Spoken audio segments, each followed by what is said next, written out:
जय जय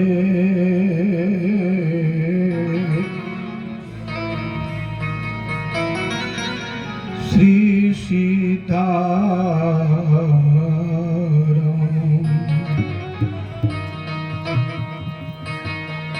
जय जय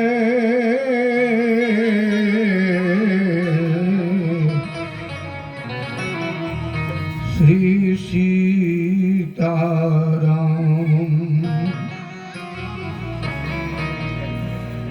जय जय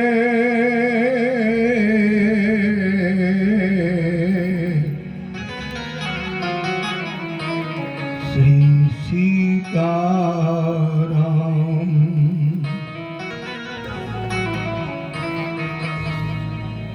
अखंड मंडलाकारं व्याप्तमेन चराचरं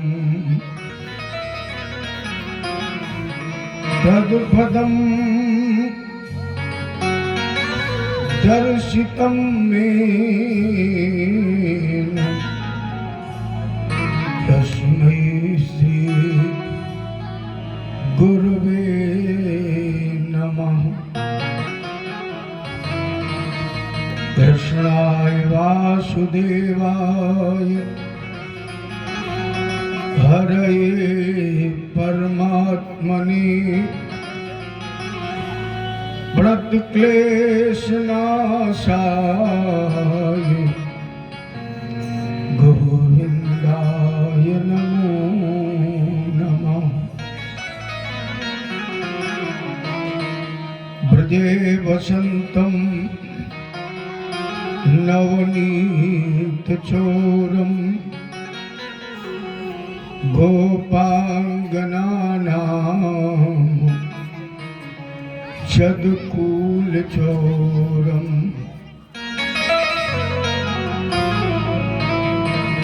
अनेक जन्मार्जित पापचोरम् चौराग्रगण्यं पुरुषं नमामि। हे भारत के सारथी लाखों बार प्रणाम। आकर डोर संभालिए मन की छुटी लगाम। भगत भक्ति भगवंत गुरु चतुर नाम बपु एक। तिनके पग बंदन किए नाशत विघ्न अनेक। अतुलित बलधामं स्वर्णशैलावदेवं धनुजवन कृशानुं ज्ञानिनामग्रगण्यं सकल गुण निधानं वानराणामधीशं रघुपत प्रिय भक्तं वातजातं नमामि। वातजातं नमामि। वातजातं नमामि। बोल गुरुदेव भगवान की जय। जय कृष्ण भगवान की जय। रज रामचंद्र की जय। उमापति महादेव की जय। आदि शक्ति दुर्गे मैया की जय। भागवत भगवान की जय। बोल बजरंगबली की जय। जय जय श्री राम। जय जय श्री राम। जय जय श्री राम। सर्वप्रथम गुरु गोविंद के श्री चरणों में कोटि प्रणाम नमन। और उनसे आशीर्वाद की कामना वो अपने स्थान से मुझे आशीर्वाद प्रदान करें और इस पंचभूत निर्मित तन से वाणी के रूप में भगवान की कथा गाएं और श्रवण करें। इसके बाद हमारे परीक्षित के आसन को सुशोभित करने वाले हमारे अवस्थी जी, इनके माता पिता, इनके गुरु गोविंद, इनके पिता, इनके पूर्वजों का वाहन इस कथा में यथोचित आसन ग्रहण करके आशीर्वाद प्रदान करें और इस कार्यक्रम को निर्विघ्न रूप से संपादित कराने में सहयोग प्रदान करें। इस पंडाल में उपस्थित जितने भी श्रोता हैं, इनके सभी माता पिता, गुरु गोविंद, इनके पितरों का, पूर्वजों का आह्वान और उनसे इस व्यासपीठ के माध्यम से आमंत्रण तो इस पंडाल में 31 तारीख तक भगवान की विमल कथा श्रवण करें और उपस्थित जन समुदाय को अपना आशीर्वाद प्रदान करें। इस कार्यक्रम में जो हमारे सहयोगी हैं, तन से, मन से, धन से, वाणी से, कर्म से, या जहां तक धन प्रसारण यंत्र के माध्यम से आवाज पहुंच रही है, वहां तक सभी माता पिता, गुरु गोविंद, स्थानीय क्षेत्र, नगर, ग्राम देवताओं का वाहन, आयुष दुर्गा मंदिर पार्क, आई ब्लॉक, विश्व बैंक में भगवत कथा श्रवण करें और उपस्थित जन समुदाय को अपना आशीर्वाद प्रदान करें। निर्विघ्न रूप से, निर्विकार रूप से, निर्विवाद रूप से इस कार्यक्रम को संचालित करने में, संपादित करने में सहयोग करें। इस आकांक्षा के साथ, इस आमंत्रण के साथ चलिए सभी लोग अपने अपने गोविंद के श्री चरणों में एक निवेदन करें और उनसे कहें, सभी लोग कहें, ऐसी कृपा करो भगवान, ऐसी कृपा करो भगवान, मेरा मन डोले ना। ऐसी कृपा करो भगवान, मेरा मन डोले ना। ऐसी कृपा करो भगवान, मेरा मन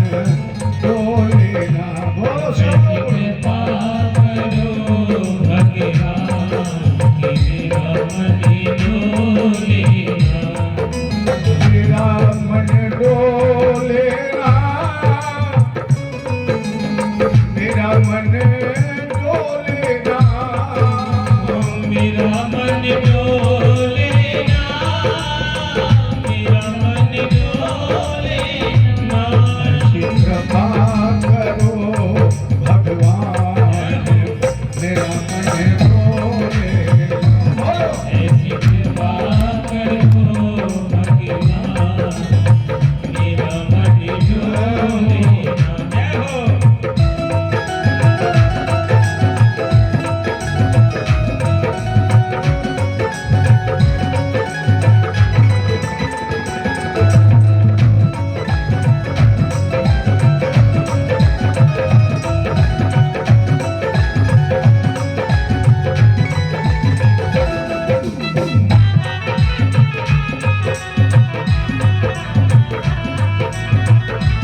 सभी बड़भागी हैं। बड़े भाग इसलिए हैं कि एक वर्ष के अंतराल के बाद पुनः हम आप इस कथा में, इसी पंडाल में, इसी पार्क में उपस्थित हुए हैं। एक वर्ष के अंतराल के बाद उस विषम परिस्थिति में तो आज जो हमारे बीच में लोग हैं वो भगवत कृपा के विशेष पात्र हैं।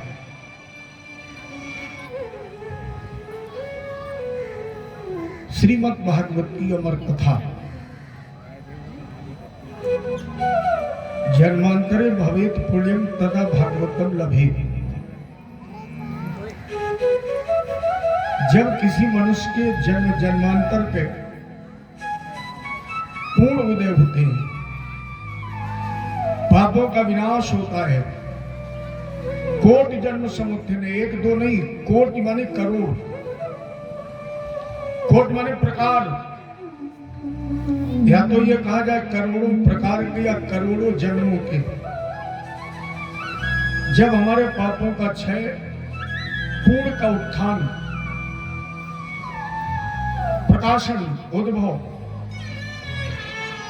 तदा भागवतम लभे, तब भागवत जी की कथा का लाभ मिलता है। और मेरे दृष्टिकोण में हमारे आपके पूर्ण उदय ही हुए हैं, क्योंकि आने वाला समय किस विषम परिस्थिति में गुजरेगा भविष्य कोई जानता भी नहीं है, लेकिन जो संकेत मिलते हैं हमें उस संकेत के आधार पर भविष्य के प्रति सचेत रहने की आवश्यकता है। जैसे बहुत तेज धूप हो तो हमें छतरी लेके चलना चाहिए, क्योंकि हो सकता है बहुत तेज धूप के बाद बरसात हो जाए, लेकिन बरसात होगी ये निश्चित नहीं है। सतर्क रहना चाहिए, सावधान रहना चाहिए। तो इस व्यासपीठ से सर्वप्रथम उस विषम परिस्थिति में जिन लोगों ने हमारा साथ छोड़ दिया, हमारे स्वजन, अपने स्नेही, इस कथा के सहयोगी, या अपने देश में जो भगवान के यहाँ चले गए, उनको इस कथा के प्रारंभ से पहले विनम्र श्रद्धांजलि, इस व्यासपीठ से विनम्र श्रद्धांजलि। और हम अपने बिहारी जी से प्रार्थना करेंगे, बहुत हो गया, अब मत सताइए, अब मत सताइए, क्योंकि अब हम परीक्षा में पास होने के योग्य नहीं है। हम परीक्षा देते देते थक गए हैं। ठाकुर जी, आपकी परीक्षा हम कहां दे सकते हैं? कहां हम आपकी परीक्षा में पास हो सकते हैं? इसलिए अपनी माया अपने में समाहित कर लीजिए, अंतर्हित कर लीजिए। इसलिए मैंने प्रारंभ किया, तेरी रचना तेरी माया।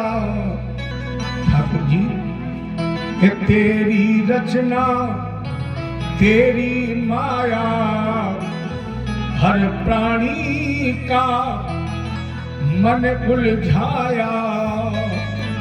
ये तेरी ही तो रचना है, सब हम आपकी संतान ही तो है, आपकी माया है, और उसमें आपने सबको भ्रमित कर रखा है। तो तेरी रचना तेरी माया, हर प्राणी का मन उलझाया। तेरी रहमत से सारा जहां, मेरा मन डोले ना। ठाकुर जी, ये सारा जहान तेरी कृपा से ही तो है, और उस कृपा के पात्र बने हम आप कि पुनः भागवत जी की छत्र छाया में, जिसका प्रथम श्लोक मंगलाचरण का भागवत जी का, जिन लोगों को याद है जरा वो श्लोक मेरे साथ गाएं। मेरी दृष्टिकोण में 18,000 श्लोकों का सार इसी श्लोक में है। जैसे है अनंत बलवंत हनुमंत महाराज के अंदर 8 विशेष गुण हैं, लेकिन वो 8 गुण बाबा ने एक ही श्लोक में लिखे हैं। बड़ा है आपको सुंदरकांड में हनुमान जी के लिए लिखा गया। अभी हमने श्लोक को गाया था आपके सामने। उसी प्रकार श्रीमद् भागवत के 18,000 श्लोकों का सार एक ही श्लोक में है। सच्चिदानंद रूपाय विश्वोत्पत्त्यादि हेतवे तापत्रय विनाशाय श्री कृष्णाय वयं नुमः। सच्चिदानंद जो ग्रंथ आपके सामने रखा है, यह जिनकी वर्गमयी प्रतिमूर्त है, उनका नाम सच्चिदानंद है। राम, कृष्ण, नरसिंह, परशुराम, वामन, ये नाम तो हमारे आप जैसे भक्तों ने अपनी श्रद्धा और सुविधा अनुसार रखे हैं। नाम तो उनका सच्चिदानंद ही है, सत चित आनंद। आप लोगों ने बहुत बार कृष्ण जन्मोत्सव में हिस्सा लिया है, और कोई भी आचार्य जब भगवान का प्राकट्य होता है तो ये नहीं कहता राम जी आइए, या शंकर जी तुम प्रकट हो जाओ। भगवान के प्राकट्य के समय 9 बार सत्य कहकर भगवान को बुलाया गया। सत्यव्रतम सत्य परम त्रिसत्यम सत्यस्य योनिं निहितं च सत्ये सत्यस्य सत्यामृत सत्यनेत्रम् सत्यात्मकं काम शरणं प्रपन्ना। 9 बार सत्य बोला गया है। सत्यव्रतम सत्य परम त्रिसत्यम सत्यस्य योनिं निहितं च सत्ये। प्रभु आप सत्य ही तो हैं, पारमार्थिक सत्य है, पूर्णता सत्य है, आदि मध्य कभी न होने वाले अंत में भी आप सत्य हैं। इसलिए उसका नाम प्रथम है सत्य। यह तो देश पुस्तक में एक श्लोक है, सत्यं धार्यते पृथ्वी सत्येन तपते रवि सत्येन वातवायुश्च सर्वे सत्यम प्रतिष्ठितम। वो सत्य जिसकी धुरी पर पृथ्वी टिकी है, वो सत्य जिससे सूर्य प्रकाश दे रहा है, वो सत्य जिससे हवा चल रही है, या जहां तक हमारी आपकी दृष्टि पहुंच रही, जो भी दृष्टिगोचर हो रहा है, वो सब सत्य की धुरी पर ही टिका है। यह बाबा और एक बात लिखा रहे हैं, धर्म न दूसर सत्य समाना आगम निगम पुराण बखाना। ये वेद शास्त्र पुराण उपनिषद कहते हैं कि सत्य से बड़ा कोई धर्म नहीं है, अर्थात उसका प्रथम नाम है सत्य, दूसरा नाम है चित्त माने प्रकाश। कौन सा प्रकाश? जिसके प्रकाश से सूर्य और चंद्रमा भी प्रकाशित है, जो अपने आप में स्वयं सिद्ध प्रकाश है। और तो तीसरा नाम है आनंद। आनंद का कोई विलोम नहीं है। सुख का दुख है, हर्ष का विषाद है, जन्म का मृत्यु है, लेकिन आपको आनंद का विलोम नहीं मिलेगा। आप विश्व की किसी भी डिक्शनरी को खोल ले, आनंद का विलोम है ही नहीं, क्योंकि आनंद तो केवल परमानंद की शरण में मिलता है। संसार में केवल है सुख, और प्यारे सुख का परिणाम दुख है। जहां जहां आप सुख ढूंढेंगे वहीं आपको दुख मिलेगा। जैसे साधारण भाषा में हम आप सुख कहां ढूंढते हैं? बेटा बड़ा हो जाएगा, बहू आ जाएगी, बढ़िया बना बनाया भोजन मिल जाएगा, सुख ढूंढ रहे हो ना? सुख ढूंढ रहे हो। बहू आ जाएगी, बढ़िया बना बनाया भोजन मिलेगा, मिलेगा? बस वही दुख है। जहां आप सुख ढूंढेंगे, जहां आप अपेक्षा करेंगे, दुख वही है। और पहले से ये सोचो कि हमारा बेटा हमें पानी नहीं देगा तो नहीं देगा, तो दुख होगा नहीं? पहले से सोच लो ना कि हमारा बेटा हमें पानी नहीं देगा। बहू आएगी, हमें रोटी नहीं देगी, तो अगर दे देगी तो ज्यादा प्रसन्नता होगी, नहीं देगी तो दुख नहीं होगा। सुख संसार में है और जिसका परिणाम दुख है। जैसे हम बहुत भूखे हो तो सुख हमें किसमें है? भोजन में। और आप भोजन करने बैठे, उसमें मिर्च ज्यादा हुई तो क्या होगा? दुख ही तो मिलेगा। और संसार में जितने भी सुख के संसाधन हैं, ये सब परिणाम दुख है। और जिसे आनंद मिल गया, आनंद में तो व्यक्ति को प्रसाद मिलता है।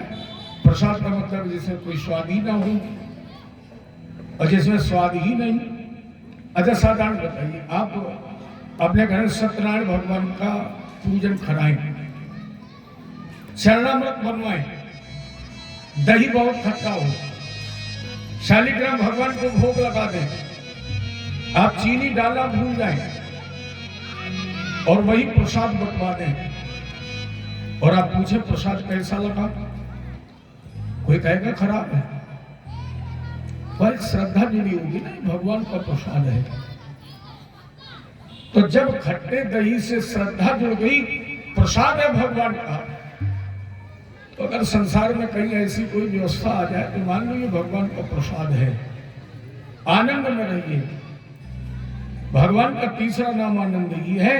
कृष्ण जन्म में ही आपने सुना है, हम सभी लोग गाते, बगैर उसके तो कृष्ण जन्म पूरे ही नहीं होता है। कौन? अरे नंद के आनंद भयो जय कन्हैया लाल की, नंद के आनंद भयो जय कन्हैया लाल की, नंद के आनंद भयो जय कन्हैया लाल की, नंद के आनंद भयो जय कन्हैया लाल की, जय कन्हैया लाल की, गिरधर गोपाल की, जय कन्हैया लाल की, गिरधर गोपाल की, जय कन्हैया लाल की, गिरधर गोपाल की, जय कन्हैया लाल की, गिरधर गोपाल की, नंद के आनंद भयो जय कन्हैया लाल की, नंद के आनंद भयो जय कन्हैया लाल की, नंद के आनंद भयो जय कन्हैया। अरे हम आप सभी तो गाते हैं नंद के आनंद भयो। किसी ने कहा कि नंद के कृष्ण गाए, हर व्यक्ति यही तो कहता है कि नंद के आनंद भयो। किसका जन्म हुआ? आनंद का। और जब नंद के घर में आनंद का जन्म हुआ तो उसका नाम रखा गया कृष्ण।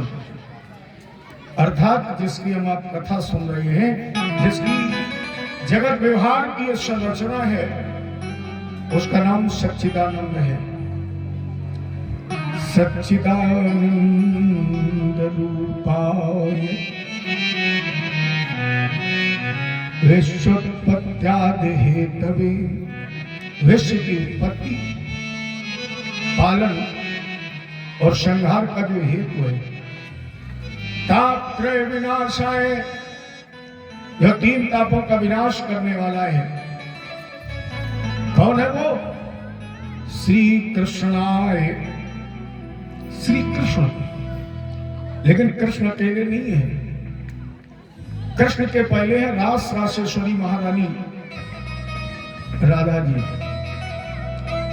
श्री शब्द का प्रयोग सुखदेव जी के नाम के पहले किया गया और कन्हैया जी के नाम के पहले किया गया। सुखदेव जी के नाम के आगे इसलिए किया गया, सुखदेव जी की गुरु है राधा जी, और शिष्य के पहले आता है गुरु का नाम। और कृष्ण जी के नाम के पहले श्री शब्द का प्रयोग किया गया, तो कृष्ण की आराधनी शक्ति है रासेश्वरी राधा जी। कौन राधा? राधा तू बड़ भागनी, कौन तपस्या की, तीन लोक तारन तरन सो तेरे आधीन। या वृंदावन के वृक्ष को मरम न जाने कोई, और जहाँ डाल डाल और पात पात से श्री राधे राधे राधे राधे हो। एक बार फिर रासेश्वरी जी से कहिए, क्या? राधा मोरी स्वामिनी, मैं राधे झुको दास, जन्म जन्म मोह दीजियो श्री वृंदावन वास। अरे सुन बरसाने वाली, अरे किशोरी जी सुन बरसाने वाली, गुलाम तेरो बनवारी।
तेरी पायलिया पे बाजे मुरलिया, तेरी पायलिया पे बाज मुरलिया, तेरी पायलिया पे बाजे मुरलिया, छम छम नाचे गिरधारी, ये छम छम नाचे गिरधारी, गुलाब तेरो बनवारी, छम छम नाचे गिरधारी गुलाब तेरो बनवारी।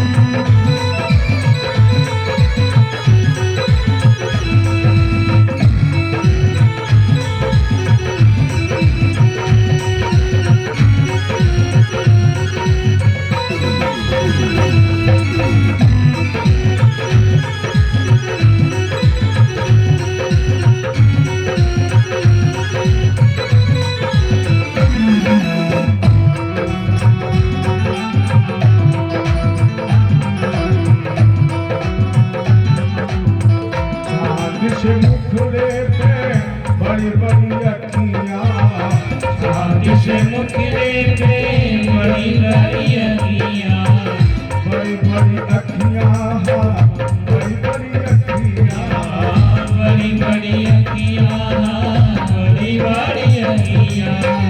चाँद से मुखड़े पे बड़ी बड़ी अखियाँ, चाँद से मुखड़े पे बड़ी बड़ी अखियाँ, लट लट घुंघराली, लट लट घुंघराली, गुलाब तेरो बनवारी, सुने बरसाने वाला गुलाब तेरो बनवारी।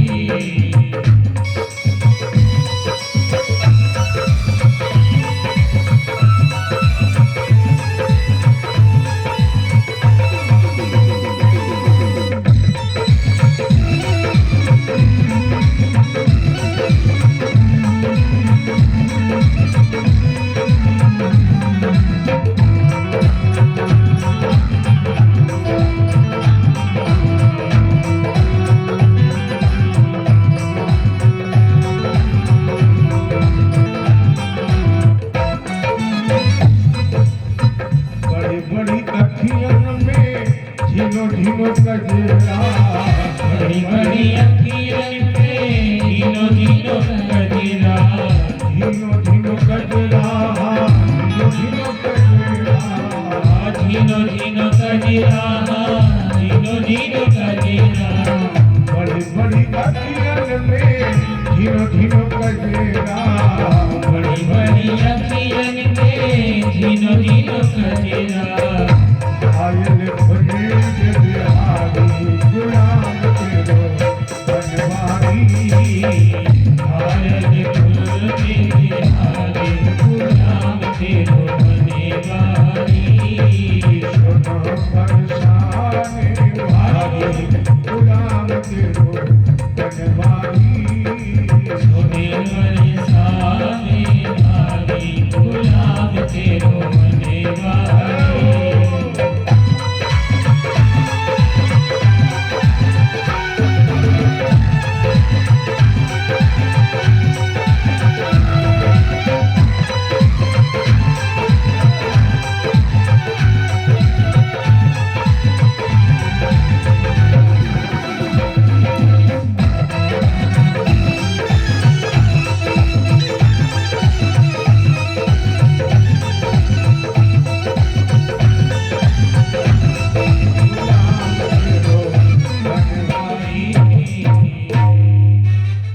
इसमें श्री कृष्णाय नुमा हम सभी प्रणाम करते हैं। इसके बाद चरण वंदना की गई श्री सुखदेव जी महाराज की। श्रीमद् भागवत के प्रथम वक्ता यम प्रव्रजन्तु मनुपेतमपेत कृत्यम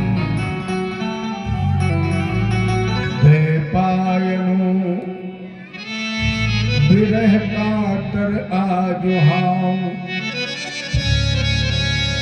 पुत्रेति तन्मे थया सर्वोभिने दुष्टम सर्वभूत हृदयं मुनमान तूष्णि। परमहंस अवधूत संस्कार शून्य अजान बाबू। अच्छा विचार करिए, जिसने माँ के गर्भ को ही 12 महीने के लिए मंदिर बना लिया हो, जिसने माँ के गर्भ में बैठ करके ही 12 वर्ष तक तपस्या की हो, उसे संस्कार की आवश्यकता है। संस्कार तो हमारे आपके होने चाहिए। जो माँ के गर्भ से ही साधक बन गया है, उसे किसी संस्कार की आवश्यकता नहीं। संस्कार शून्य। परमहंस वेद व्यास पुत्र अरण्य के गर्भ से प्रकट होने वाले वृत्तांत तो बहुत लंबा है। राधा जी की कृपा पात्र हैं। गोलोक धाम से राधा जी ने इनको भेजा, जाइए आप भारत की पवित्र भूमि पर मेरे कन्हैया जी की लीलाओं का वर्णन करिए। राधा जी का आदेश लेकर के एक तोते के अंडे में पहुंचे। इनका अंडे में प्रविष्ट हुआ और उधर नारद जी ने एक कार्य किया। भोलेनाथ हमारे समाधि में थे, नारद जी पहुंचे। माता पार्वती जी ने देखा गुरु जी आ रहे हैं, तो माता पार्वती जी नारद जी को अपना गुरु मानती थी और नारद जी इन्हें मां मानते थे। अभी तो जगत की माता है। तो माता जी ने प्रणाम किया, आइए गुरुदेव, आसन दिया। नारद जी ने कहा माता जी सब कुशल है? हाँ गुरु जी आपकी कृपा है, लेकिन एक विशेष संदेश है और इसलिए मैं बता रहा हूं कि तुम मुझे गुरु का दर्जा देती हो, गुरु मानती हो, तो मेरा दायित्व बनता है कि हम शिष्य की चिंता करें और उसे यथार्थ का बोध करें। माता जी ने कहा बताइए। नारद जी ने कहा ये बताइए, भोले बाबा आपसे प्रेम करते हैं? माता जी ने कहा बहुत प्रेम करते हैं। नारद जी ने कहा बस इसी जगह तो थोड़ा दिक्कत है। प्रेम तो बहुत करते हैं, लेकिन भोलेनाथ ने एक बात आज तक आपको कभी बताई? कौन? नाचते बहुत अच्छा है। कभी आपको बताई? माता जी ने कहा ये नहीं बताई। बोले हम इसीलिए तुम्हें बताने आए। और प्रणाम किया। नारद जी आश्रम से निकले और शंकर जी की समाधि टूट गई। शंकर जी ने नारद जी को जाते देखा, जान गए कि कोई विशेष बात है। क्योंकि नारद जी जहां पहुंच जाए वहां विशेष तो बात होनी है। कोई विशेष बात हो गई। तब तक माता जी आई और प्रणाम किया। लेकिन महात्माओं, जब कोई व्यक्ति हृदय से कुछ कहना चाहता है, कोई भाव कोई विचार लेकर के प्रणाम करता है, तो कहीं ना कहीं उसकी भाव में भंगिमा में कोई ना कोई ऐसा लक्षण प्रक्षरित होता है, ऐसा संज्ञान में आता। तो शंकर जी जान गए पहले जैसी वो विनम्रता नहीं है। प्रणाम तो किया है, लेकिन पहले जैसी विनम्रता नहीं है, मधुरता नहीं है। ले भोलेनाथ ने प्रश्न कर दिया, देवी कुछ कहना है? माता जी ने कहा क्या कहें आपसे, क्योंकि आप तो हमसे निष्कपट प्रेम करते हैं। लेकिन एक बात समझ में नहीं आई, आप निष्कपट प्रेम करते हैं, मुझे पता है बहुत आप चाहते हैं, फिर भी आपने एक बात मुझे आज तक क्यों नहीं बताई? आप नृत्य भी कर लेते हैं, आप नाच भी लेते हैं।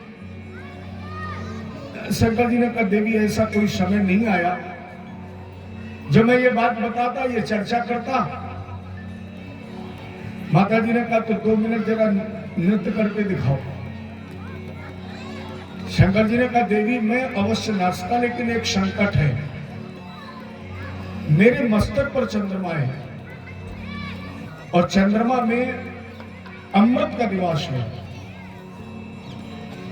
मेरी भाव भंगमा में परिवर्तन होगा और चंद्रमा कहीं हिल गया और उससे एक अमृत छलक गया तो ये जो गले में मुंडमाल पड़ी है ना, ये सब जीवित हो जाएंगी, तुम्हारी सौत बन जाएंगी। माता पार्वती जी ने कहा तो भोले बाबा नृत्य मत करना, लेकिन मन में ये विचार किया कि बाबा ने फिर ये बात मुझे क्यों बताई। शिव जी ने फिर दूसरे दिन स्नान किया, समाधि में बैठ गए, पूजा में बैठ गए। नारद जी वो दृश्य देख रहे थे। शिव समाधि में लीन हुए और नारद जी फिर आ गए। माता जी ने फिर प्रणाम किया, आसन पर बैठाला। नारद जी ने पूछा, माता जी प्रश्न किया था आपने? बोले हाँ प्रश्न किया था, लेकिन गुरु जी एक बात समझ में नहीं आई, आप हमारी सौतों को जीवित क्यों करना चाहते हो? नारद जी ने कहा, बद देवी इसी जगह तो तुम चूक गई, इसीलिए तो मैंने तुमसे कहा था कि शंकर जी से नृत्य के लिए कहो। वास्तविकता तो सामने आए। क्या? बोले तुम्हें प्रश्न करना चाहिए था कि ये जो मुंडमाल गले में पहने हो, हमसे कह रहे हो कि तुम्हारी सौतें बन जाएंगी, तो आखिर ये है किसकी? ये जो मुंडमाल पहने हो ये सब किसके हैं? माता जी ने कहा ये गुरु जी गलती हो गई। नारद जी ने कहा देवी चिंता मत करना, आज तक गलती तो हमने किसी से होनी नहीं थी। और शंकर जी के यहाँ से फिर नारद जी चले गए।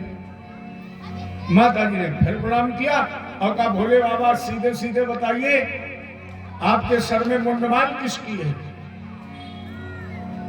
शंकर जी ने कहा ये देवी सब तुम्हारे अवतार हैं, ये जितने शरीर पड़े हैं हमारे गले में, ये सब तुम्हारे अवतार हैं। हम तुमसे इतना प्रेम करते हैं कि जब तुम शरीर त्याग देती हो तो तुम्हारा सर हम गले में पहन लेते। इतना प्रेम। और ये तन पर जो भस्म देख रहे हो,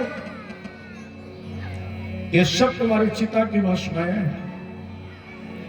लोग दास्तान को बहुत देते हैं, जैसे अपने यहाँ एक चर्चा होती है कि प्रेम की निशानी अगर कुछ है तो ताजमहल है, लोग देखने जाते हैं, कहते हैं प्रेम की निशानी। अच्छा वो बताइए, वो प्रेम की निशानी है जिसके निर्माणकर्ता के हाथ ही काट दिए गए हो, वो दूसरा निर्माण ही ना कर पाए।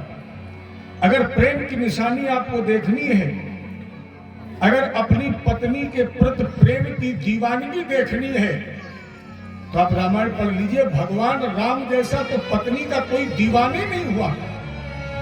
जितना भगवान राम ने अपनी पत्नी से प्रेम किया है, उतना आज तक किसी ने नहीं किया है। पुल पर, समुद्र पर पुल बनवा दिया।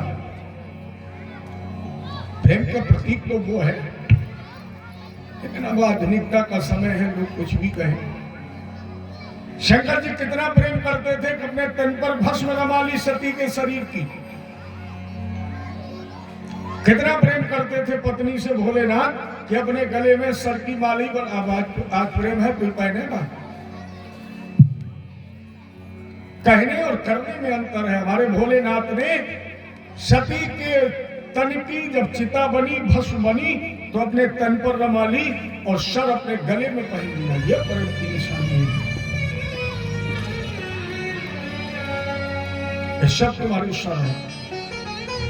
सती जी ने कहा भोले बाबा मरते मरते थक गई, अब मैं मरना नहीं चाहती। शंकर जी ने कहा मरना नहीं चाहती हो तो बैठ जाओ आसन पर, एक औषधि है मेरे पास। कौन? बोले अमर कथा। माता जी आसन लगा के बैठ गई। शंकर जी ने कहा एक शर्त है, आपको हुकारी भरनी पड़ेगी। आपने हुकारी भंग कर दी तो कथा बंद। इसलिए अपने यहाँ पहले जमाने में लोग बच्चों को जो कहानी सुनाते थे तो कहते तो हुकारी भरी, अगर हुकारी बंद माने बच्चा सो गया और कथा वहीं बंद। तो शंकर जी ने तीसरा नेत्र खोला। जितने भी जीव जंतु उस शिवालय पर थे वो सब चले गए, लेकिन सुखदेव जी महाराज एक तोते के अंडे के रूप में वहीं बैठे थे। माता जी ने आसन ग्रहण किया। भोलेनाथ ने अमर कथा गानी प्रारंभ की और माता जी हुकारी भरने लगी। अच्छा, भगवान की कथा में कभी आंख बंद नहीं करनी चाहिए, माता जी ने यही किया। आपने आंख बंद की, 5 मिनट बाद निश्चित है कि कान भी आपके काम बंद कर देंगे। और कथा में तो विशेष सावधानी रखनी चाहिए। अगर आंख बंद भी होने लगे तो जबरदस्ती उसे खोलिए, क्योंकि जिस समय कुंभकर्ण मारा गया, पत्नी निद्रा देवी पहुंची, कहा प्रभु अब हम कहां रहे, अब मेरा वरण कौन करेगा, कहां निवास होगा मेरा। भगवान बोले चिंता मत करो, जितने लोग रामायण कथा पढ़ेंगे सुनेंगे, जो भी मेरी कथा में बैठेंगे, तुम वहीं पहुंच जाना, आंख बंद हो जाए तो तुम कब्जा कर लेना। तो मेरा तो अनुभव है, वो लोग जो लोग नींद की टेबलेट खा के सोते हैं, जिन्हें आदत पड़ी है नींद की टेबलेट खा के सोने, और टेबलेट बंद कर दें, केवल आज से रामायण पढ़ने लगे। आप भोजन करके जब सोने जाएं तो आप रामायण पढ़ना प्रारंभ कर दें, भागवत पढ़ना प्रारंभ कर दें, गीता पढ़ना प्रारंभ कर दें। मेरी समझ में आप 5 पन्ने नहीं पढ़ पाएंगे, आपको नींद आ जाएगी। ये भगवान की कथा में एक विशेष गुण है, अपने आप नींद आती है, ये बिल्कुल सावधान होकर बैठना चाहिए। और माता जी को कथा में मिला रस, आनंद। अच्छा, आनंद में भी आंखें बंद हो ही जाती है। जैसे माता जी को आनंद मिला, नेत्र बंद हो गए, 5 मिनट तब हुए जब माता जी प्रगाढ़ निद्रा में चली गई, सो गई। अब आनंद की नींद हो। सुखदेव जी तब तक अंडे से बच्चे के रूप में प्रकट हो गए थे। वो अमर कथा सुन रहे थे, राधा जी के कृपापात्र शिष्य थे, ज्ञान तो पूर्व से ही था। अब इसने सोचा कि हुकारी अगर बंद हो गई तो मेरे भोलेनाथ अमर कथा बीच में ही बंद कर देंगे। ये तोते ने हुकारी भरनी प्रारंभ कर दी। भोलेनाथ पूरी कथा सुना, पूरी कथा गा गए। माता जी होश में आई। भोलेनाथ फिर आगे क्या हुआ? शंकर जी ने कहा सब कुछ हो गया, अब आगे क्या रह गया? सब कुछ। माता जी ने कहा मैं सो गई थी। शंकर जी ने कहा हुकारी किसने भरी? जैसे तीसरा नेत्र खोला, सुखदेव जी भाग खड़े हुए। देखो, व्यक्ति को जब क्रोध आता है तो विवेक शून्य हो जाता। अभी शंकर जी कह चुके हैं कि जो इस अमर कथा का पान कर लेता है वो अमृत हो जाता है, अजय हो जाता है, अवध हो जाता है। लेकिन जब भोलेनाथ को ही क्रोध आ गया तो अपनी बात पर भी इन्हें विश्वास नहीं रहा और सुखदेव जी को मारने के लिए त्रिशूल फेंक दिया। अब आगे आगे सुखदेव जी महाराज, पीछे पीछे त्रिशूल। उस समय वेदव्यास जी की पत्नी अरणी छत पर केस सुखा रही थी, बाल। अचानक जम्भाई आ गई, सुखदेव जी महाराज गर्भ में प्रवेश कर गए। शिव को जब चैतन्यता आई, इन्होंने अपना अस्त्र वापस कर लिया और सुखदेव जी मां के गर्भ में ही समाधि लगा के बैठ गए। 12 साल हो गए। मैया अरणी ने कहा वेदव्यास जी से, स्वामी कष्ट हो रहा है, दिक्कत हो रही है, 12 वर्ष हो गए गर्भ धारण किए हुए। वेदव्यास जी ने कहा बेटा जन्म लो, पुत्र प्रकटो, तुम्हारी मां को कष्ट हो रहा है। सुखदेव जी ने कहा पिताजी हम जन्म नहीं लेना चाहते, हम बाहर नहीं आएंगे, हम यही साधना कर रहे हैं। क्यों? सुखदेव जी ने कहा जगत में अगर मेरा जन्म होगा तो हम माया में लिपट जाएंगे, मोह ममता में फंस जाएंगे। ये माँ है, ये पिता है, भाई, परिवार, और इसमें मैं बंधना नहीं चाहता। वेदव्यास जी ने कहा बेटा मेरा वरदान है कि जन्म के बाद भी तुम पर सांसारिक माया का असर नहीं होगा। और जैसे वेदव्यास जी ने वरदान दिया, सुखदेव जी प्रकट हो गए। लेकिन इन्होंने क्या किया? नारा अपने कमर में लपेट लिया। रुके नहीं 1 मिनट। जन्मत ही जग दुख निरख, नरा लपेटे अंग, भाग चले सुखदेव जी, लगे पिताजी संग। जन्मत ही जग दुख निरत। सुखदेव जी ने जब जगत व्यवहार के सारे दुखों को देखा तो जन्मत ही जग दुख निरत, नरा लपेटे अंग। नाल छेदन भी नहीं हुआ और सुखदेव जी ने नारा अपने कमर में लपेट लिया। दिगंबरम भक्त विकीर्ण केशम, दिगंबर वेश, घुंघराले बाल। पुत्रेति तन्मे तया, जिन्होंने अपने में अपने पिता को तन्मय कर लिया है। स्वयं तो माया मोह से रहित है, भाग रहे। अब बेटा ब्याह जी क्या कर रहे, चिल्ला रहे थे बेटा लौट आओ, पुत्र लौट आओ। मैंने स्वयं में जिन्होंने अपने में पिता को तन्मय कर लिया है। कुछ महिलाएं निर्वस्त्र स्नान कर रही थी। सुखदेव जी निकल गए, महिलाओं पर कोई असर नहीं हुआ। और जब वेद व्यास जी निकलने लगे तो महिलाओं ने वस्त्र पहन लिए। वेद व्यास जी ने प्रश्न किया, देवी अन्यथा मत देना, अभी अभी मेरा बच्चा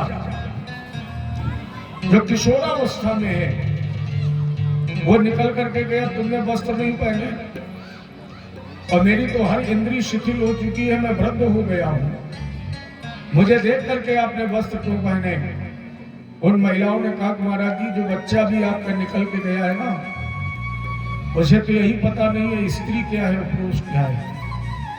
जो स्त्री पुरुष के भेद से रहित है उसके सामने पर्दा कैसा?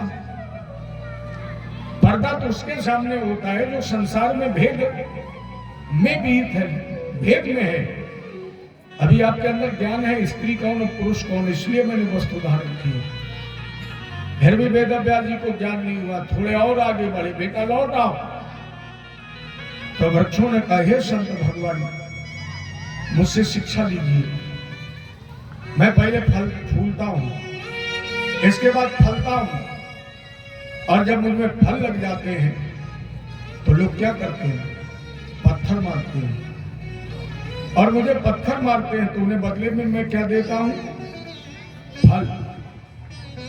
अर्थात मुझसे ये शिक्षा लीजिए कि संत का व्यवहार, संत का हर कार्य केवल जगत कल्याण के लिए ही होता है। तब वेद व्यास जी को ज्ञान हुआ।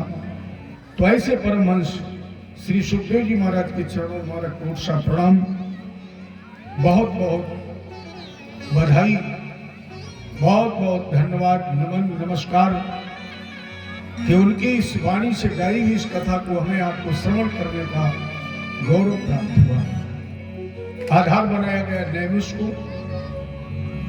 इस नैमिष में इसी तरह शौनकादिक 88,000 ऋषि, मुख्य आसन पर श्री शौनक जी, उच्च आसन पर श्री सूत जी महाराज। शौनक जी ने कुछ प्रश्न किए। अज्ञान ध्वांत विध्वंस कोटि शूर सम प्रभ, सूताख्याहि कथासारम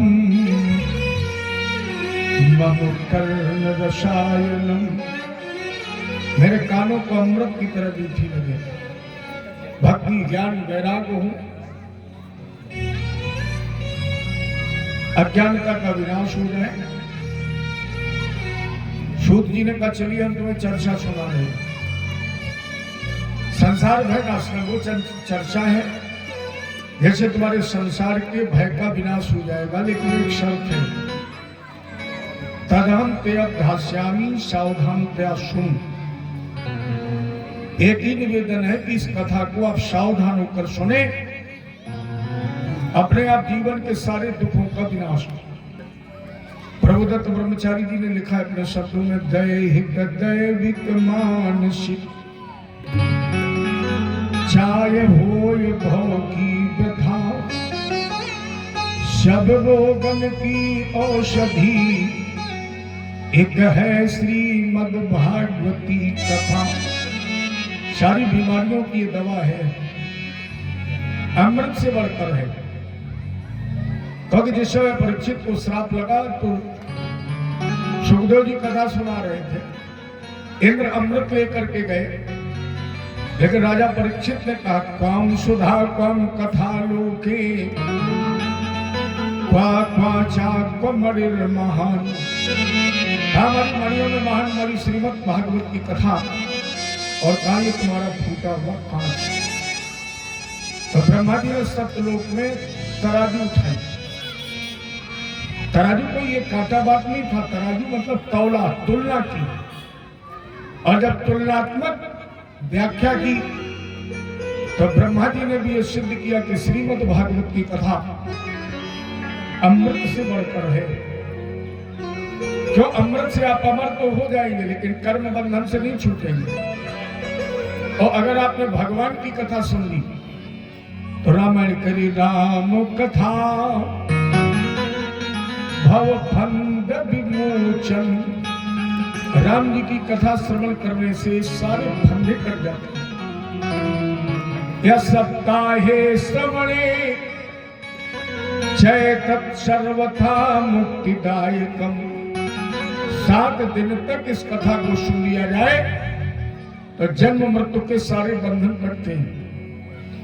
जय जय राम कथा की जय श्री राम कथा की जय जय राम कथा जय श्री राम कथा जय जय राम कथा की जय श्री राम कथा जय राम कथा जय श्री राम कथा।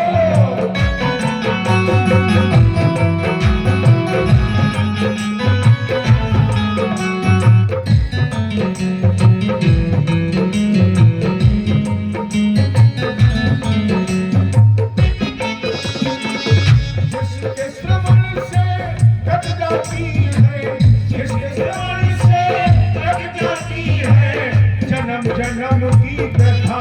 जय जय राम कथा जय श्री राम कथा जय जय राम कथा जय श्री राम कथा।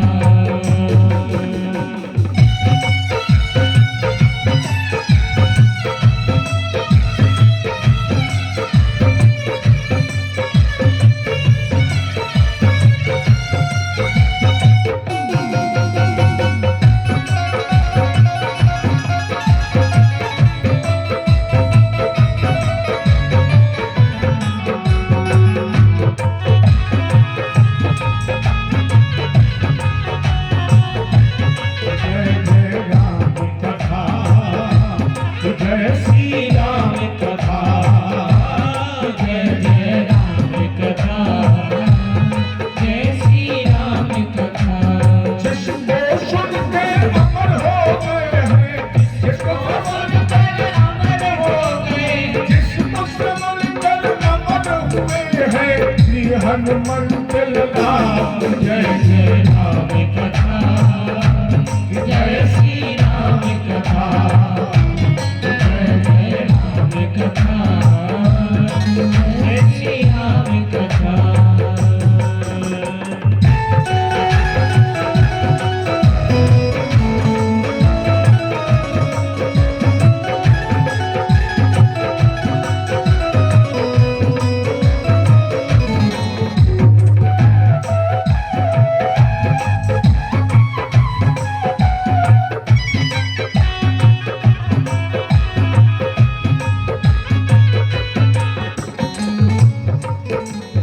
राम कथा सुंदर करतारी, राम कथा सुंदर करतारी संशय विहत उड़ावन हारी। संसदे हरि उड़ावन हारी। राम कथा के कई अधिकारी, राम कथा के अधिकारी जिनके सत्संगति अति प्यारी। जिनके सत्संगति अति प्यारी। जय जय राम कथा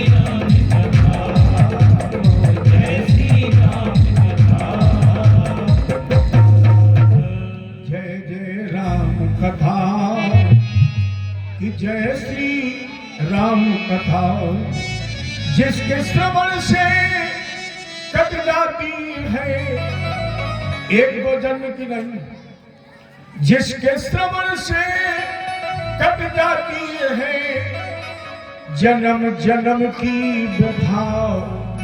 जय जय राम कथा। लेकिन अब मिलती किसे है? राम कथा के कई अधिकारी और जिनके सत्संगत अति प्यारी, जिन्हें सत्संग प्यारा है। ये सत्संगियों को ही तो मिलती है अमृत से बढ़कर। चलिए इस विषय में कथा। एक बार नारद जी भ्रमण करते हुए जा रहे थे, अन्य तीर्थों का दर्शन किया, वृंदावन में पहुंचे, एक विचित्र दृश्य देखा। एक महिला युवा, जंघाओं पर दो बच्चे, उम्र बच्चों की है, स्थिति वृद्धों की है। तो इस स्त्री ने कहा बाबा एक क्षण ठहर जाओ, भोगो साधो क्षणम तिष्ठ मचिंता मुपनाशय दर्शनम तव लोकस्य सर्वदा घरम परम। तो नारद जी ने पूछा देवी तुम हो कौन? बद देवी सविस्तारम शस्य दुःखस्य कारणम। हमने दुख का कारण बताया।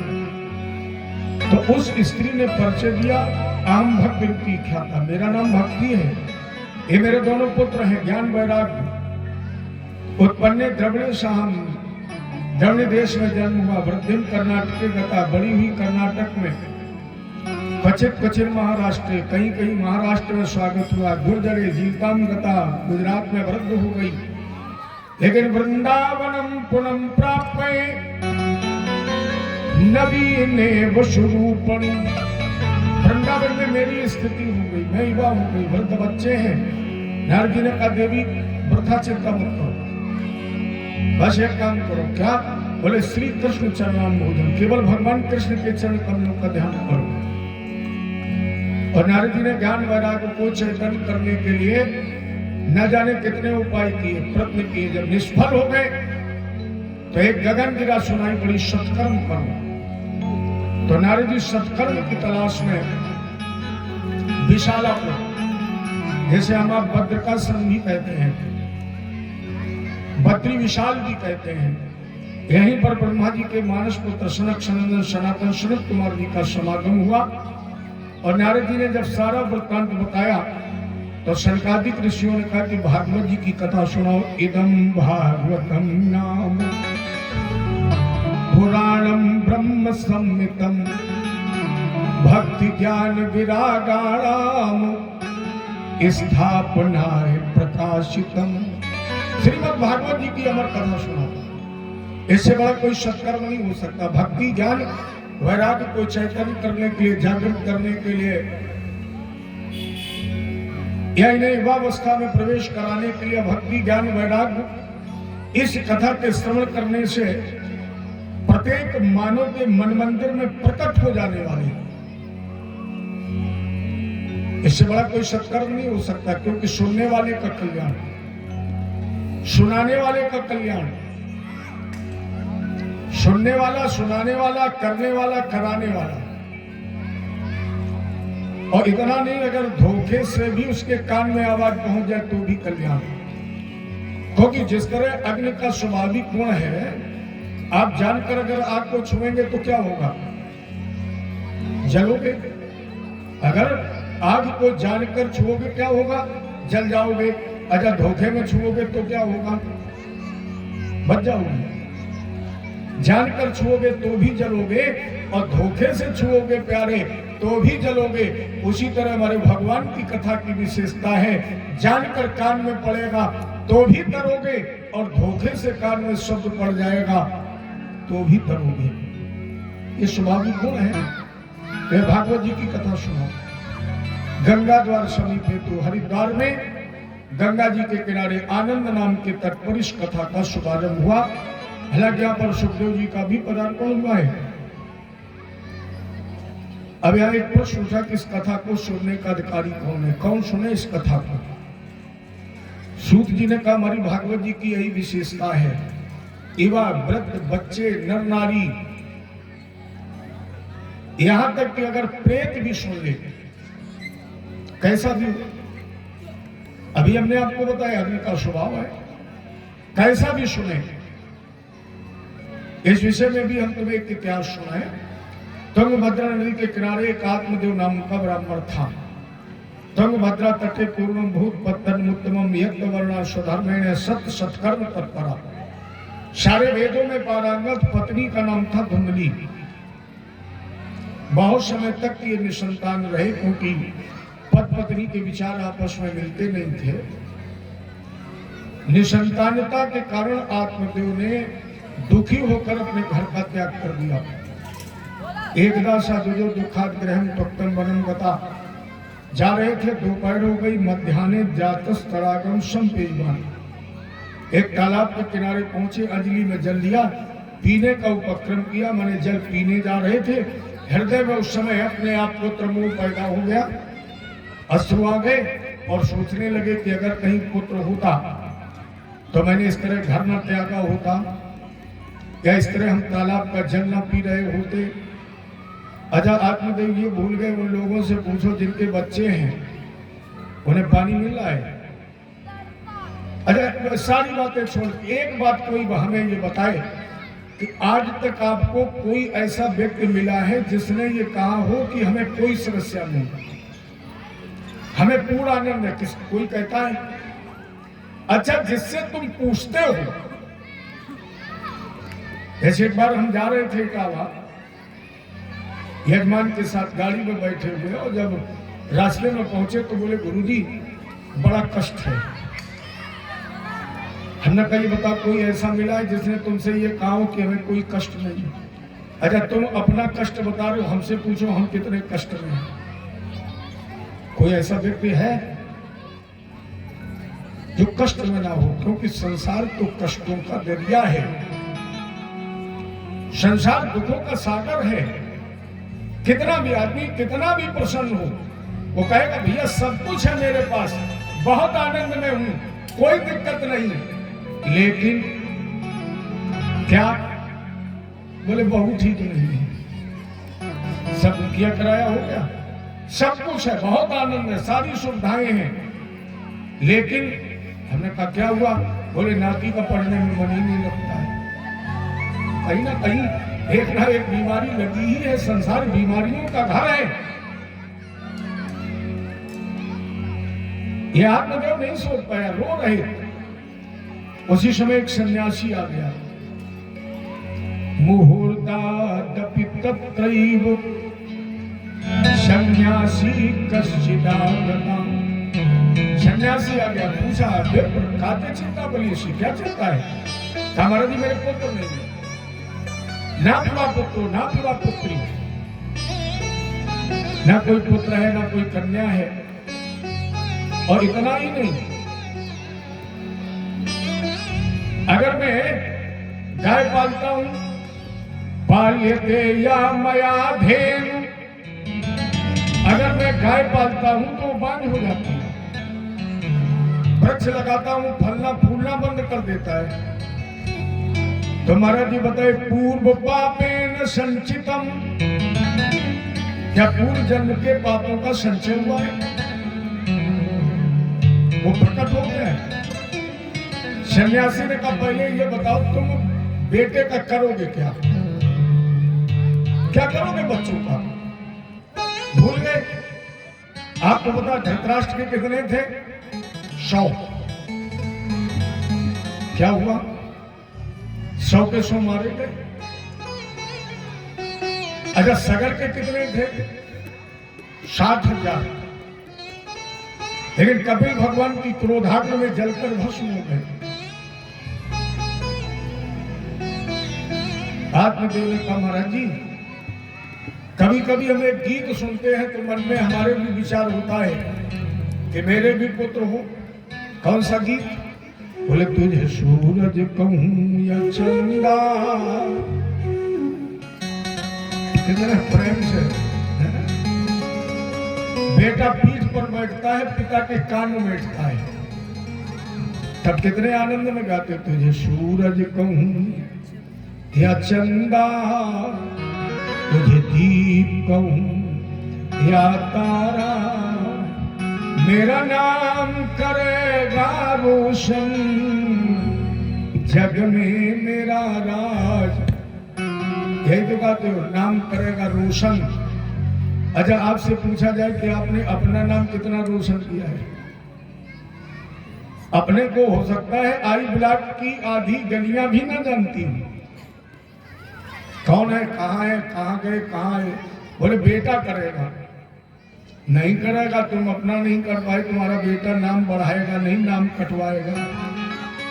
वो इंतजार में है कि कब तुम्हारा नाम सब तो मकान से तुम्हारा नाम कटवाए, हम अपना चढ़वाएं और तुम चक्कर में हो। नाम चढ़वाएगा, नाम बढ़ाएगा। अच्छा बताइए, महात्मा गांधी का नाम किसने बनाया?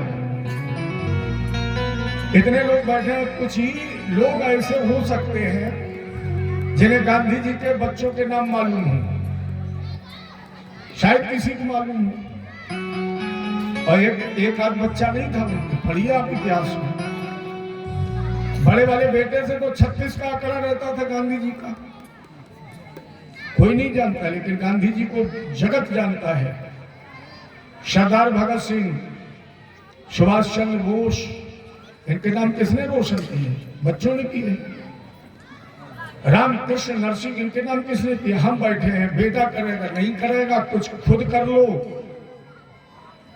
तुम्हारे जाने के बाद तुम्हें लोग याद करें, इतना तो कर लो। बच्चे करेंगे। उस सन्यासी का ने कहा, भैया नहीं है तुम्हारे संतान। आत्मदेव ने कहा, मैंने पढ़ा है, संत के पास होती है मंत्र शक्ति, संत के पास होता है तपबल, और तपबल रचई प्रपंच विधाता। सन्यासी को दया आ गई, झोली में हाथ डाला, एक फल दे दिया, का जब पत्नी को खिला देना, एक पुत्र मिलेगा। प्रसाद ग्रहण कर लिया। आत्मदेव ने धुंधली को प्रसाद दिया। विचार चूक मिलते नहीं थे, कर्कशा स्वभाव की थी। अब इसने सोचना शुरू किया कि अगर 9 मास तक गर्भावस्था में रही तो ना खा पाऊंगी, ना सो पाऊंगी, ना लेट पाऊंगी। हमारे गर्भावस्था में हुई, कमरे में कहीं आग लग गई तो हम तो भाग भी नहीं पाएंगे। उल्टा सोच रही थी। अच्छा, सलाहकार भी वैसे होते हैं। मनुष्य अपने शत्रु का, मित्र का, भविष्य का, भाग्य का, समाज का निर्माता है। ये हम कह रहे सब परमात्मा ने नहीं, परमात्मा ने आपको नर शरीर दिया है, और नर शरीर देने के बाद भगवान ने 2 हाथ दे दिए। आपके सामने भोजन आ गया थाली में, और इसके बाद ये सोचो कि परमात्मा अब थाली से कौर उठा के हमारे मुंह में रखेगा। क्यों रखेगा? परमात्मा ने तुम्हें विवेक भी तो दिया है, और ये कहा कि हमने तुम्हें हाथ दे दिए, सामने थाली भोजन की दे दिए, प्रेम से बढ़िया ग्रास उठाओ और उसे प्रेम से खाओ।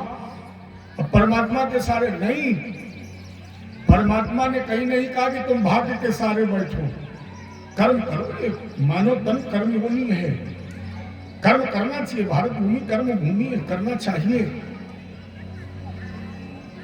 तो स्वयं अपने भविष्य के, भाग्य के, समाज के निर्माता हैं। तो धुंधली की जो सहेली मान लो या बहन मान लो, उसकी प्रेरणा से धुंधली ने वो फल गाय को खिला दिया। बहन के समय आने पर पुत्र को मंगवाया। आचार्यों ने इसका नाम रखा सीताराम। धुने का रुक जाइए पंडित जी, ये नाम कितना पुराना हो गया है। अच्छा, आप समाज में एक प्रचलन है, पहले तो नामकरण संस्कार कराएंगे नहीं, और अगर कराएंगे बोले पंडित जी कोई नया नाम रखो। अच्छा, पंडित जी ने नया नाम ना रख पाया तो गूगल से सर्च कर लिया नया नाम। अच्छा, सीताराम नाम कभी पुराना होता है? पंडित जी ने कहा तो बाकी बिहारी नहीं, ये भी बहुत पुराना है। 10-5 नाम भगवान के नाम पर रखे। धुंधली ने कहा ये एक भी नाम ठीक नहीं। एक पंडित बुद्धिमान था, उसने कहा धुंधकारी ठीक है। धुंधली का आप विद्वान है, क्योंकि धुंधली से धुंधकारी पैदा हो सकता, रास एक है। बड़ी प्रसन्न हो गई। पुत्र से धुंधकारी तो नाम मात्रा प्रतिष्ठितम। विद्वानों ने धुंधकारी नाम रख दिया। बड़ा हुआ 3 महीने का, त्रमासे निर्गथे साथ 3 महीने का हुआ तो उस गाय ने भी और संत के फल से, प्रसाद से, फल से एक बच्चे का जन्म हुआ। सारा शरीर मानव का था, कान गाय के थे। ये विद्वानों ने इसका नाम रख दिया गोकर्ण। गोकर्णा पंडितों ज्ञानी धुंधकारी मां खला खलवाने दुष्ट होता है। आत्मदेव ने इस पुत्र के कारण अपने ग्रह का त्याग कर दिया। गोकर्ण के उपदेश से गोकर्ण ने कहा, पिताजी देह अस्थिमा सुरुध्रे अभिमत त्वज्जतम और जाया सुता सुममुठा विमंचई। पिताजी ये शरीर के रक्त मांस मज्जा त्वचा हड्डियों का बना हुआ ये पिंगड़ा है। आत्मदेव ने ग्रह त्याग दिया। धुंधकारी ने शराब जुआ वेश्यागमन सारा धन नष्ट हुआ। अपनी मां को लातों से पीटा, कुएं में धुंधली कूद गई, प्राण त्याग दिया। एक राजा के यहाँ चोरी की तो वेश्याओं ने इसे भोजन कराने के बाद बांधा, इसे भी पीट कर मार दिया। गोकर्ण ने अपने माता पिता भाई के लिए गया जी में जाकर श्राद्ध किया और श्राद्ध करने के बाद अपने महल में आकर सो रहे थे। निशीथे दर्शयामास महारौद्रम तरम बपु। अचानक आंख खुल गई, भिन्न भिन्न रूप दिखाई पड़ने लगे। गोकर्ण ने प्रश्न किया, कौन हो तुम? किंबा प्रेत पिशाचो राक्षसो शीत संसना। प्रेत हो, पिशाच हो, राक्षस हो, कौन हो तुम? आवाज आई, अहम भ्राता, मैं तुम्हारा भाई हूं। अहम भ्राता त्वदीयोस्मि धुंधकारी नामता। धुंधकारी प्रेत योनि में एक सुई की नोक के बराबर मुख है। भूखा प्यासा तड़प रहा हूं। गोकर्ण ने कहा, तुम्हारे लिए तुमने गया में श्राद्ध किया है, तर्पण किया। धुंधकारी ने कहा, गया श्राद्ध सतय नपि। 1-2 बार नहीं, सैकड़ों बार भी पिंडदान करें, मेरा कल्याण नहीं होगा। कहा तो हम उद्धार का दूसरे दिन तुम्हारे कोई उपाय निकालेंगे। रात विश्राम किया। सुबह जैसे भगवान प्राची देश में प्रकट हुए, गोकर्ण ने स्तंभन मंत्र पढ़ करके जल छोड़ा। गोकर्णा स्तंभनम चक्रे शूरवेगस्य वै तदा। शूर भगवान प्रकट हो गए, प्रभु मुझे अपने भाई का उद्धार करना है। शूर भगवान ने कहा, इदम भागवतम नाम। इस भागवत नाम के ग्रंथ का श्रवण करो। अगर अपने भाई का कल्याण चाहते हो, प्रेत योनि से मुक्ति देना चाहते हो, तो श्रीमद् भागवतान मुक्ति। श्रीमद् भागवत से मुक्ति मिलती है। सप्ताहम वाचनम कुरु। धुंधकारी के सामने 7 दिन तक इस कथा का वाचन करो। गोकर्ण ने सुंदर पांडाल का निर्माण कराया, एक ब्राह्मण को श्रोता बनाया और जैसे कथा का प्रारंभ हुआ उस समय धुंधकारी 7 गांठ के बांस के अंदर बैठ गया। पहले दिन की कथा समाप्त हुई, बांस की पहली गांठ फट गई। द्वितीय हम जैसे दूसरे दिन की कथा समाप्त हुई, दूसरी गांठ फट गई। तृतीय हम कथा सायं तृतीयम ग्रंथि भेदनम। तीसरी चौथी महात्मा 7 दिन में एक उस बांस की गांठ फटी। 7वें दिन जैसे 7वीं गांठ फट गई, अचानक धुंधकारी का स्वरूप प्रकट हो गया। प्रेत योनि से मुक्त हो गया। भगवान के पार्षद विमान लेकर के आ गए। आवाज आई, धन्या भागवती वार्ता प्रेत पीड़ा विनाशनी। धन्य वो श्रीमद् भागवत की अमर कथा जो प्रेत की पीड़ा का भी विनाश कर देती है। और जैसे विमान पर धुंधकारी बैठने लगा, गोकर्ण ने प्रणाम करके कहा, प्रभु क्या परमात्मा क्या भी पक्षपात होता है? क्यों? बोले कथा तो सबने सुनी, अभिमान एक है। जबकि हमने सुना परमात्मा को कौन से भक्त प्यारे हैं? निर्मल मन जन सो मोहि पावा, निर्मल मन जन सो मोहि पावा। कौन से भक्त भगवान को प्यारे हैं? सो मोहि पावा।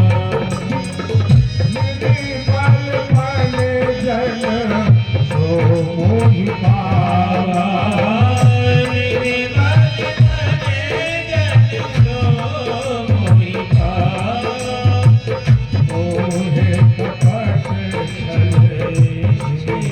पावा, मोहे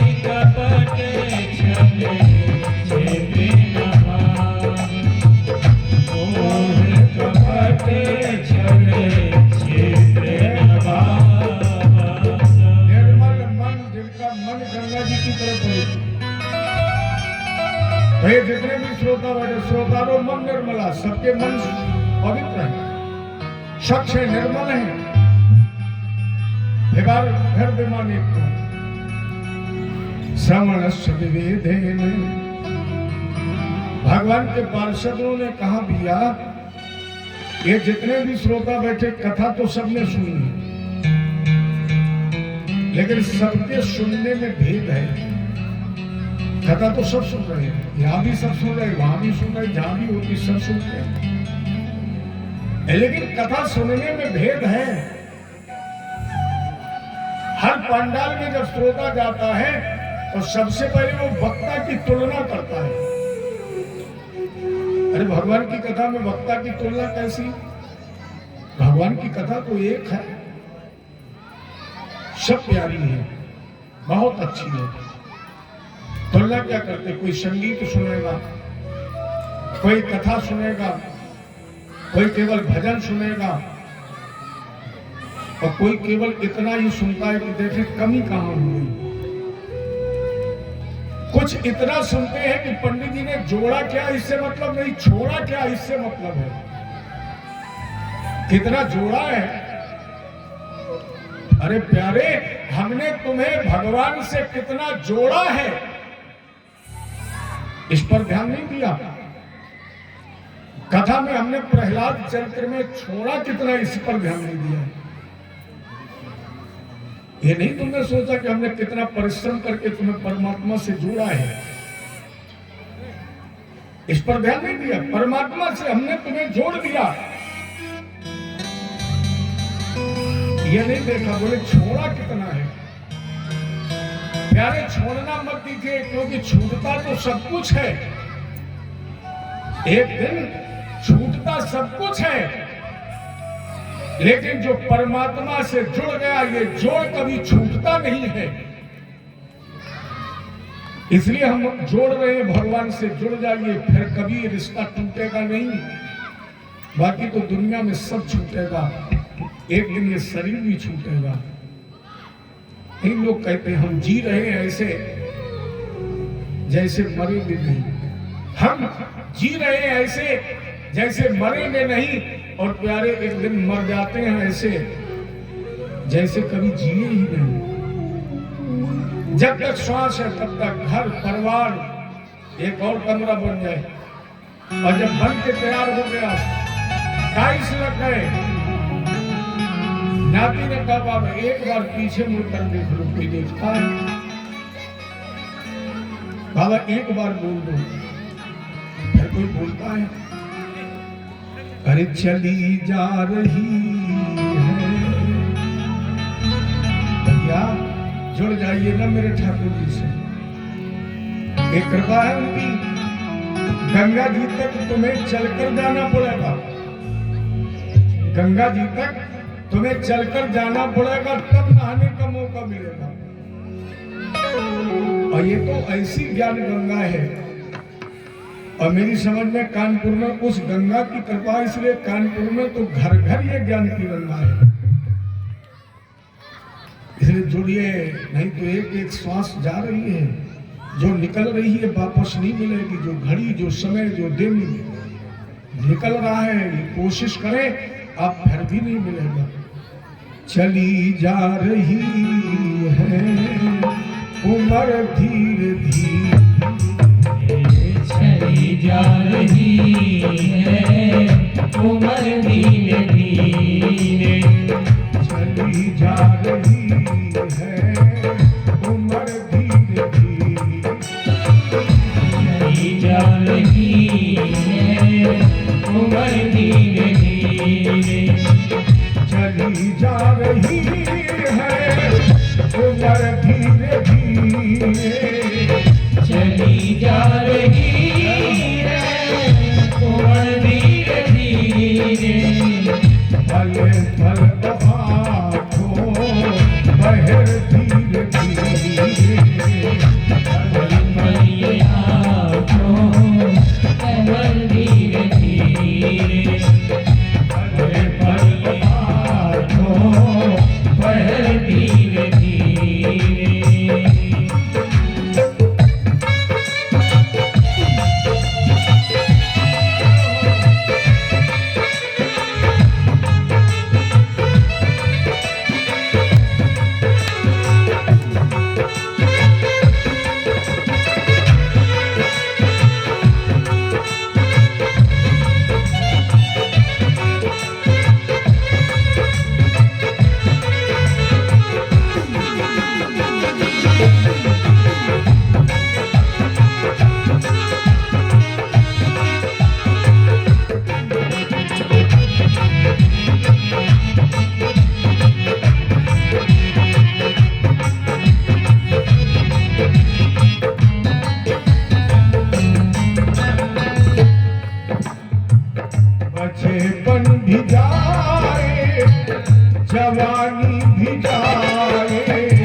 एक दिन तुम्हारे सितरे अंग होवे, एक दिन तुम्हारे तेरे मंद होगी नजर धीरे धीरे, तेरे मंद होगी नजर धीरे धीरे। चली जा रही है उम्र धीरे धीरे चली जा रही है, उम्र धीरे धीरे।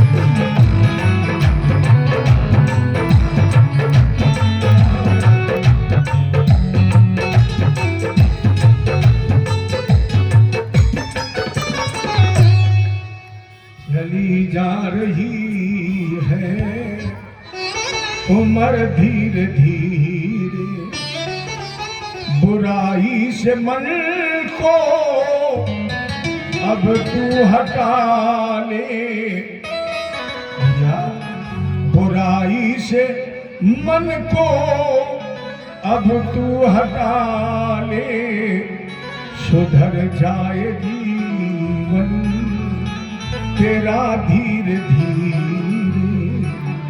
चली जा रही है उम्र धीरे धीरे। एक क्षण एक पल बेशकीमती है, ये भगवान के श्री चरणों में मन, अगर मन लग गया तो फिर निश्चित धुंधकारी की तरह विमान, विमान कोई एरोप्लेन नहीं है। विमान का मतलब है भगवान की कथा सुनने के बाद जिसके जीवन से चला गया अभिमान, यही है भगवान का अभिमान। जिस दिन अभिमान जीवन का चला जाए, बाबा लिख रहे मोह मूल बहुशूल प्रद त्याग उत्तम अभिमान, भजहु राम रघुनायक कृपा सिंधु भगवान। क्या था ये बोले माया मोह त्याग उत्तम अभिमान।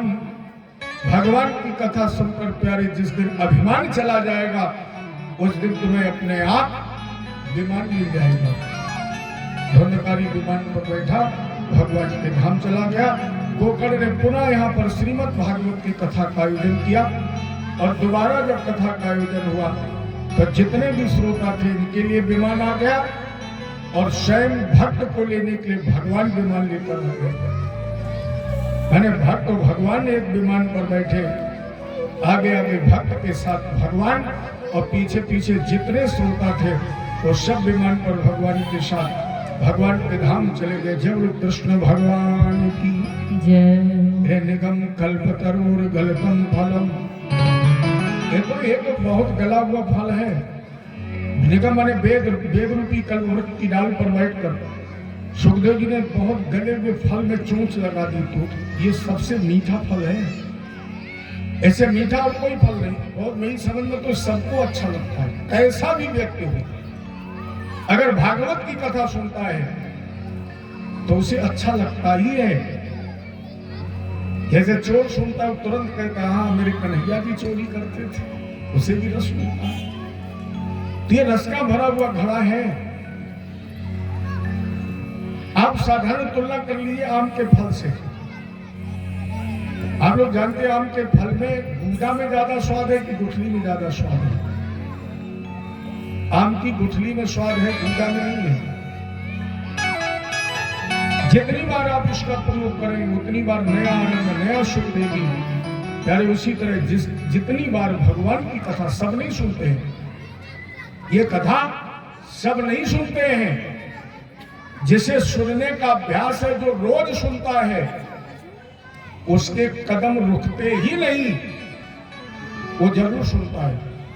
जैसे सुनने का नशा है, जिसने कथा सुनी है, जिसने पढ़ी है, उसे पता लग जाए तो उसके कदम रुकेंगे नहीं। वो इंतजार नहीं करेगा कि हमें कोई बुलाए, हमें पर्चा दे या कोई पीले चावल दे, नहीं।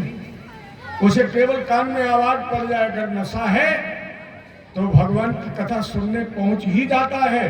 और जिसे नशा नहीं है उसके लिए आप गाड़ी भेजो तो भी नहीं आएगा, कहेगा तुम चलो मैं आता हूं।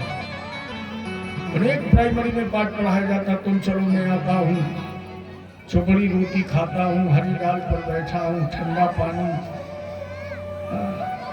और जिसे नशा है सुनने का, तो वेद रूपी कल्प वृक्ष से निकली हुई इस कथा को आप सुने, पान करें। वेद व्यास जी ने एक शिखरणी श्लोक में लिखा, इसी के साथ में कथा का विश्राम करूं। असारे संसारे विषय विष संगा कुल ध्यान, क्षणार्थे क्षेमार्थे पीबत सुख गाथा कुल शुभाम, किमर्थ व्यर्थे भू ब्रजत उपधे कुतसित कथे परीक्षित तत् साक्षी यथवण गति मुक्ति युक्ति कथन। परीक्षित इस बात का साक्षी है जो हाथ उठा करके कह रहा है कि मैंने अमर कथा सुनी तो जन्म मृत्यु के बंधन से छूट गया। अगर आप इस कथा को सुनेंगे तो निश्चित है कि आप भी जन्म मृत्यु के बंधन से छूट जाएंगे। इसमें कहीं कोई संदेह नहीं है, निसंदेह है। जिसने भी सुना है वो जन्म मृत्यु के बंधन से छूट ही गया है। इसलिए ज्यादा और चाहिए समझ लो कि जीवन में सबसे बड़ा महत्व सुनने का है। बगैर सुने आपकी जिंदगी 1 मिनट नहीं चल सकती। जिस दिन सुनना बंद हो जाएगा उसी दिन सारे जीवन के काम बंद हो जाएंगे। जैसे हम लोग कथा जब प्रारंभ करते हैं तो क्या कहते हैं, आप लोग आकर सुनिए। अगर बहन बेटी पत्नी माँ भोजन बनाती है तो क्या कहेगी, बेटा सुनो भोजन तैयार है, भोजन कर लीजिए। अच्छा, आप लोग मोबाइल पर जब बात करते हैं तो सबसे पहले कौन सा बात को बोलते हैं, हेलो। हेलो का मतलब भी है सुनिए।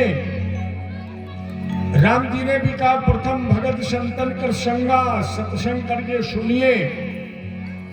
प्रहलाद जी ने भी कहा पिताजी श्रवणम कीर्तनम विष्णु सुनिए। समय मिल गया है, ये कृपा है ठाकुर जी की।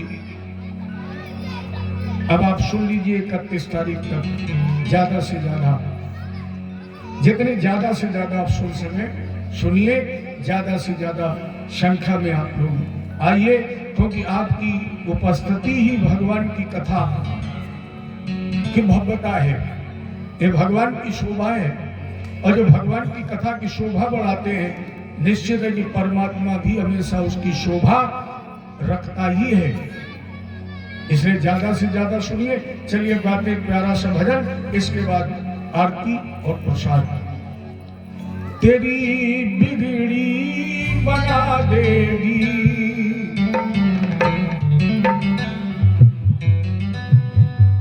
तेरी बिगड़ी बना देगी, चरण रज राधा प्यारी की। ओ तेरी बिगड़ी बना देगी, चरण रज राधा प्यारी की। तेरी बिगड़ी बना देगी, तेरी बिगड़ी बना देगी, चरण रज राधा प्यारी की। ओ तेरी बिगड़ी बना देगी, चरण रज राधा प्यारी की। सोई किस्मत जगा देगी, सोई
कर देख मस्तक पर किस्मत जगा देगी सोई किस्मत जगा देगी चरण राधा प्यारी की सोई किस्मत जगा देगी चरण राधा रानी की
जय हो। आरती।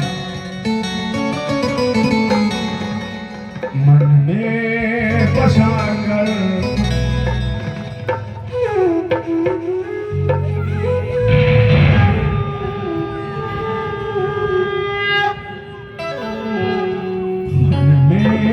बसा कर तेरी मूर्ति उतारो मैं भगवन तेरी आरती। मैं बसा के तेरी मूर्ति उतारो है भगवन तेरी आरती। उतारो है भगवन तेरी आरती। उतारो है भगवन तेरी आरती। मैं बसा कर तेरी मूर्ति उतारो मैं भगवन तेरी आरती।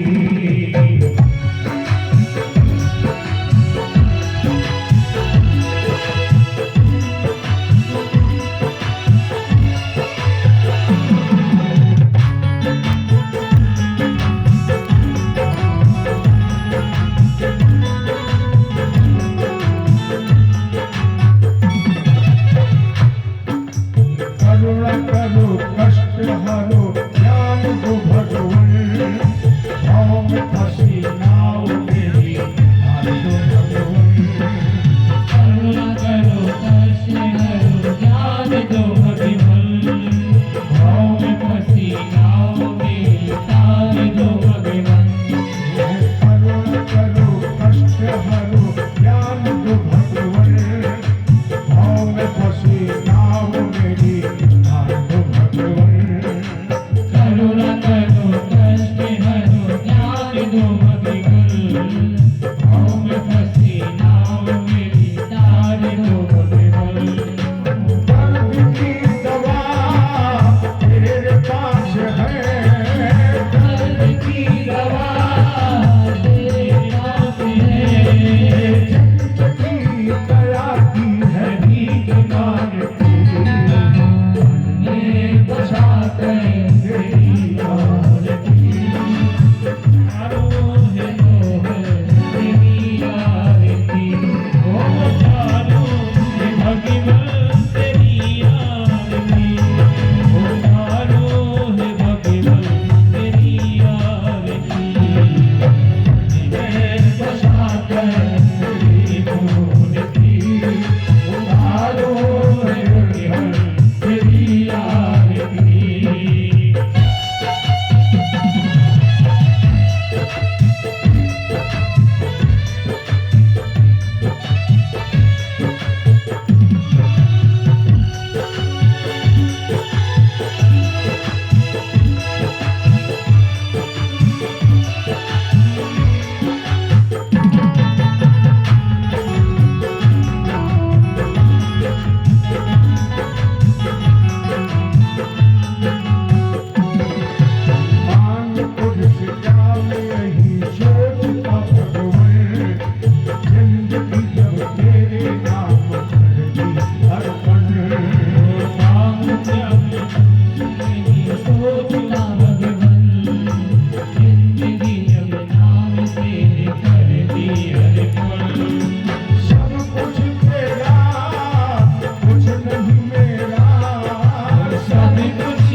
ध्यान करे खेल दिया तार तेरी तेरी महिमा गाए संत करे ध्यान गुण गान गाए खेल दिया तार वेद तेरी महिमा गाए संत करे ध्यान नारद गुणगान करे खेल दिया तार भक्त तेरे द्वार करते हैं पुकार भक्त तेरे द्वार करते पुकार भक्त तेरे द्वार करते हैं पुकार भक्त तेरे द्वार करते पुकार दास दास तेरी आई आरती मन में बसा कर तेरी गोरखी उतारो है गुणगान तेरी आरती मन में बसा कर तेरी गोरखी उतारो है गुणगान तेरी आरती उतारो है गुणगान तेरी आरती उतारो तेरी आरती उतारो है भगवान तेरी आरती उतारो है भगवान तेरी आरती हरि बोल गौरव हर राम जय भारत मुक्ति राम संगम विचार ओम भवानी जय त्वमेव बन्धोऽसि सदा त्वमेव विद्या द्रविणं त्वमेव सर्वं मम देव त्वमेव सर्वं मम देव बोलो गुरुदेव भगवान की जय, कृष्ण भगवान की जय, राजा रामचंद्र की जय, उमापति महादेव की जय, बोलो बजरंगबली की जय, जय श्री राधे, जय जय श्री राधे, जय जय श्री सभी लोग प्रेम से आरती और प्रसाद लेकर देखो भगवान